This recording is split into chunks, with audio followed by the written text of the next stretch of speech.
Apicultor Beekeeper Siminic Club prezintă cele mai importante tipuri de albine. Genul Apis.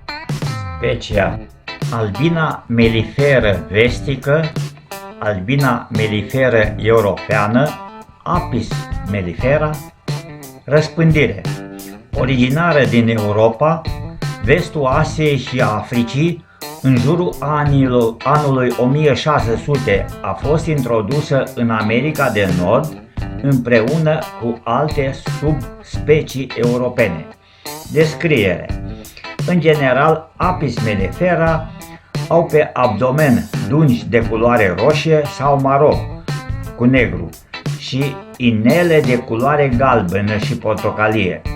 Albinele lucrătoare au în maturitate lungimea de 10-15 mm, trântorii la maturitate au lungimea de 15-17 mm, iar mățile au lungimea de 18-20 de mm.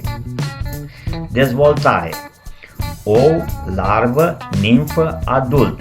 Viteza de eclozare este puternic influențată de către temperatură. Viteza de eclozare este cea mai rapidă la temperatura de 33 până la 36 de grade Celsius.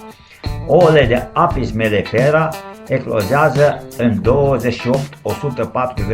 28-144 de ore, depinzând de temperatură. Longevitate: de obicei, mățile trăiesc 2 sau 3 ani, dar unele trăiesc și 5 ani. Albinele lucrătoare trăiesc câteva săptămâni, iar iarna trăiesc 6 luni, iar trântorii trăiesc maxim 4-8 săptămâni. Cele mai importante subspecii: albina italiană, Apis mellifera ligustica. Origine: originară din partea continentală a Italiei, în sudul Alpilor și nordul Siciliei. Anatomie: abdomenul are dungi maronii și galbene, eșise 3 culori: culoarea pielii galbenă, deschis și un galben foarte pal. Puncte forte: arată dispoziție puternică pentru reproducere și este foarte prolifică. Căpăcește mierea cu o căpăceală albă strălucitoare. Arată o tendință mai mică de roire decât alte subspecii din specia Apis mellifera, blândă, etc. Slăbiciuni: lipsită de varietate, înclinată spre creșterea excesivă de puiet, susceptibilă la boală, mai dispusă la furt decât alte rase principale din Europa. Numărul mare de puiet aduce adesea la un consum mare de alimente la sfârșitul iernii sau la începutul primăverii, care provocă primăvara restrângeri. Prin urmare, rezultă dezvoltarea lentă sau tardive de primăvară. Poate fi mai eficace în fluxurile de nectar mai sărace, pentru regiunile maritime reci, pentru zonele de secetă, de nectar, vara, etc. Albina carnioliană, Apis mellifera carnica. Origine: originară din Slovacia, sudul Austriei și regiuni din Croația, Bosnia și Herțegovina, Serbia, Ungaria, România și Bulgaria.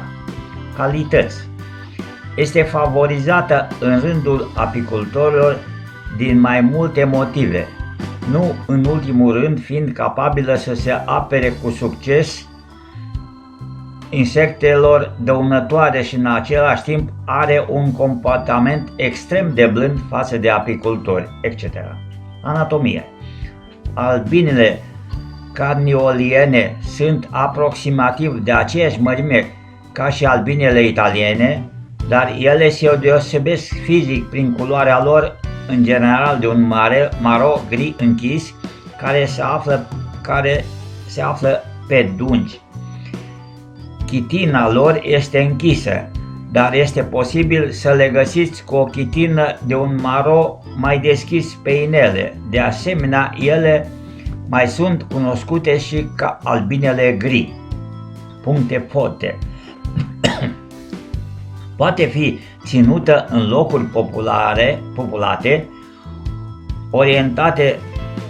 orientare mai bună ca albina italiană, etc. Puncte slabe. Mai predispusă la roire dacă este supraaglomerare. Regina este greu de găsit, etc. Albina caucaziană, Apis mellifera caucasia.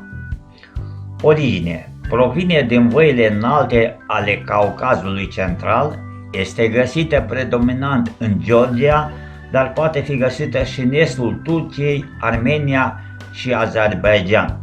Anatomie. De culoare închisă, cu pete maro, uneori culoarea părului de un gri plumburiu, lungimea de maxim 7,2 mm. Benefic pentru apicultură. Blândă și calmă pe fagure. Producție mare de puiet, din care rezultă colonii puternice. Bună pentru zonele unde cel mai mare debit de nectar este în mijlocul verii.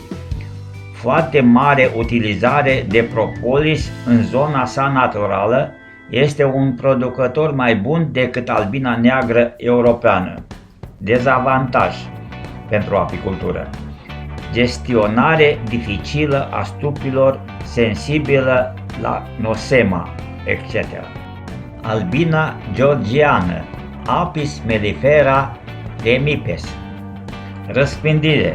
Regiunea a Caucazului de Sud sau Transcaucazia, Armenia, Georgia, Azerbaijan. Caracteristici.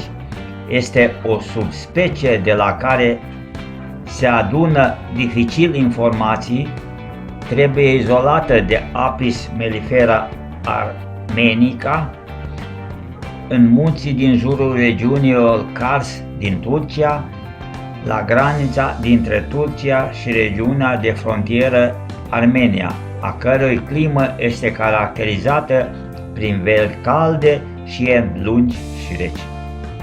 Albina neagră europeană, Apis mellifera.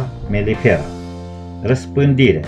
Franța, Belgia, Olanda, Luxemburg, Marea Britanie, Irlanda, Norvegia, Suedia, Danemarca, Germania, Polonia, Republica Cehă, nordul Elveției și Ucrainei, nord-vestul Austriei, Belarus, Letonia, Lituania, Estonia și Rusia.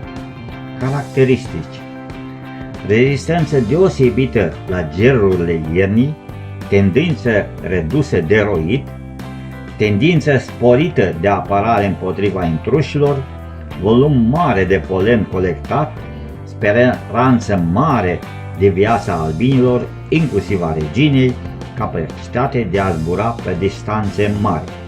Specificație.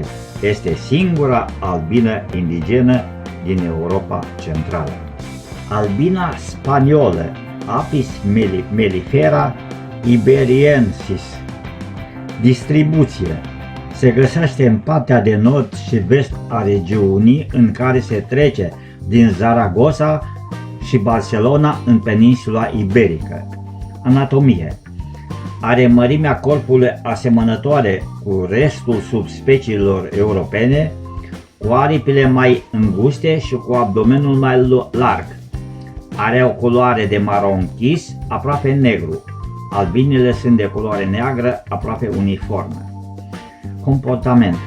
De obicei nu generează regiune pentru momentul roirii. Mișcările lor sunt rapide, prezintă reacții defensive rapide, nervozitate și inclinație spre roire. Folosește propolis din abundență. Una din două santinele sunt mereu prezente la intrarea în stup. Dacă această colonie este deranjată, santinelele declanșează o alarmă persistentă, stupul poate ataca orice pare o amenințare, pentru cel puțin 24 de ore. Albina cipriotă, Apis mellifera Cipria. Introducere. Este o subspecie mediteraneană a albinei mellifere europene. Distribuție. Cipru. Comportament. Această albină nu tinde să roiască. Într-un studiu din 2008, rata de creștere a coloniilor a fost observată să fie mai mică în timpul lunilor cu cea mai ridicată temperatură, în timp ce cea mai mare creștere a avut loc în timpul unei luni cu temperatură mai apropiată de media anuală sau puțin mai ridicată. Defensivă. Papa Cristoforu et al. A constatat că în prezența Vespii orientale, ruinare Vespa orientalis, albinele generează inițial un răspuns acustic, reacționând în continuare pentru a elimina insecta prin asfixiere. Taxonomie. Prin analiză morfometrică, subspecia este determinată ca aparținând ramurii orientale a genului Apis. Albina siciliană, Apis mellifera sicula. Origine. Originară din provincia Trapani, Sicilia, Italia. Caracteristici. Se deosebește de Apis mellifera ligustica prin culoarea sa închisă și dimensiunea aripilor mai mică. Se diferă de celelalte albine închise la culoare pententa gălbuie a părului de pe piept și de pe abdomen. Roile. Roiul primar în general nu depășește 1500 de grame, aproximativ 20.000 de albine. Regina mamă poate fi ucisă de către stup înainte de roire, de obicei stupul dă naștere unui roiri secundare variind între 200 și 1000 de grame, etc. Dezvoltare. Dezvoltare timpurie a puietului între decembrie și ianuarie. Acest lucru va permite să aveți albine tinere, astfel încât viața și dinamismul sunt mai lungi decât la alte albine nordice, etc. Albina africană, Apis mellifera scutellata. Origine. Africa Centrală și de Sud. Se răspândește în America. Caracteristici. O singură înțepătură a unei albine africane nu este mai veninoasă decât o singură înțepătură a unei albine europene. Deși albinele africane răspund mai repede când sunt deranjate decât albinele europene, ele trimit de la 3 până la 4 ori mai multe lucrătoare ca să răspundă amenințării. De asemenea, ele vor urmări un intrus pe o distanță mai mare față de stup.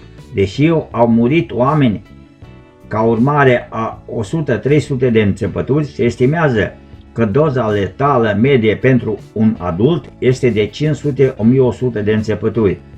În ceea ce privește producția industrială de miere, albina africană produce mult mai puține miere decât albina europeană și în același timp roiește mult mai des, de aceea este mai puțin dorită de către apicultori decât albina europeană.